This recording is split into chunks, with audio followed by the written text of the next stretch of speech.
Hey all, so today I'll be giving a quick intro regarding our chemistry proposal. So to begin with, chemical compounds can be divided into ionic compounds and covalent compounds. So as we all know, ionic compound is between the metal and non-metal, whereas covalent compound is between the non-metals. So ionic compound is basically formed when the atoms inside molecule are transferring electron, and covalent compounds are formed when the atoms inside molecule are sharing the electrons.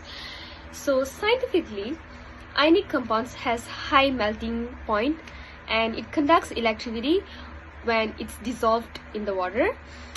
Besides, covalent compound, it generally has a lack of electrical conductivity because it has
In this experiment, we are going to investigate the melting behavior of two compounds, which is sodium chloride and also naphthalene, to understand the differences in properties between ionic and covalent compounds. When we are heating sodium chloride, which is an ionic compound, it exhibits a distinct behavior. It took a significant amount of heat to initiate the melting process. This is due to the strong electrostatic force that hold the positively charged sodium ions and negatively charged chloride ions together in a lattice structure. Once the melting point was reached, sodium chloride turned into a clear liquid. In contrast, naphthalene, which is a covalent compound, will melt at a lower temperature and transition into a liquid state more readily. This is because covalent compounds are held together by weaker covalent bonds, which require less energy to break. The significant contrast in the melting points of two compounds, which is sodium chloride and also naphthalene, highlights the differences in their bonding. Ionic compounds exhibit higher melting points due to their strong ionic bonds, while covalent compounds display lower melting points due to weaker covalent compound. This experiment effectively illustrates the difference in melting behavior between ionic and covalent compounds.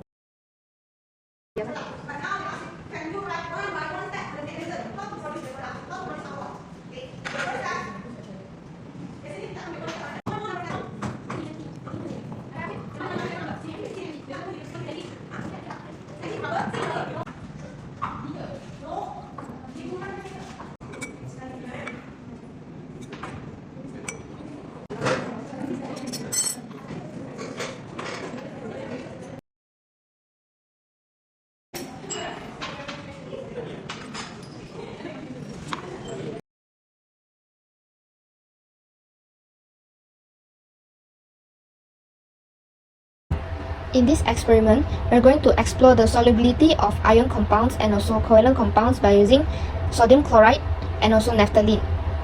Sodium chloride is an ionic compound which dissolves readily in water.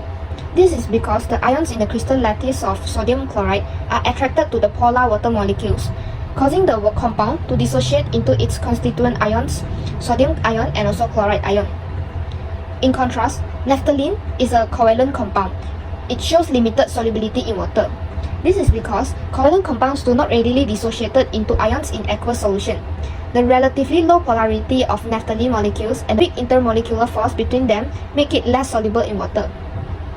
The observations from this experiment emphasize the differences in solubility between ionic and also covalent compounds. Ionic compounds tend to be highly soluble in water, while covalent compounds, especially non-polar ones like naphthalene, tend to be sparingly soluble.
We assess the electrical conductivity of natrium chloride and naphthalene when dissolved in water, a property that is often used to distinguish between ionic and covalent compounds.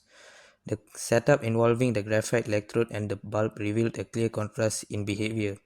When natrium chloride was dissolved in water and the electrode was inserted into the solution, the bulb lit up, indicating the passage of an electrical current.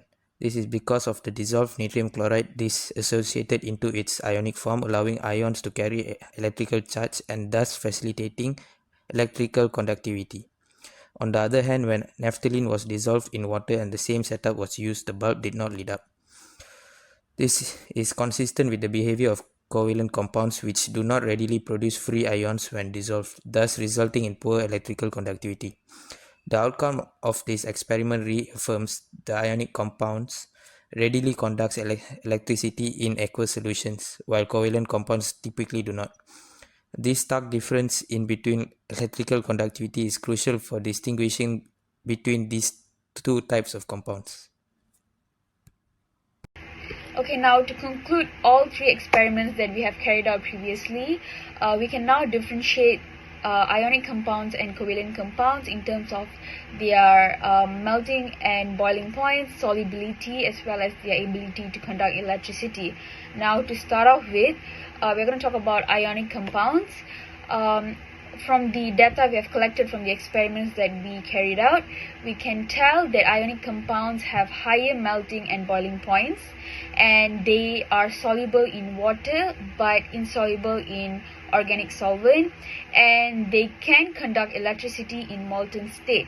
Now, as for covalent compounds, they are much lower in melting and boiling points compared to ionic compound, and they cannot dissolve in water, but they can dissolve in organic solvents. And lastly, they cannot conduct electricity either in molten or solid state.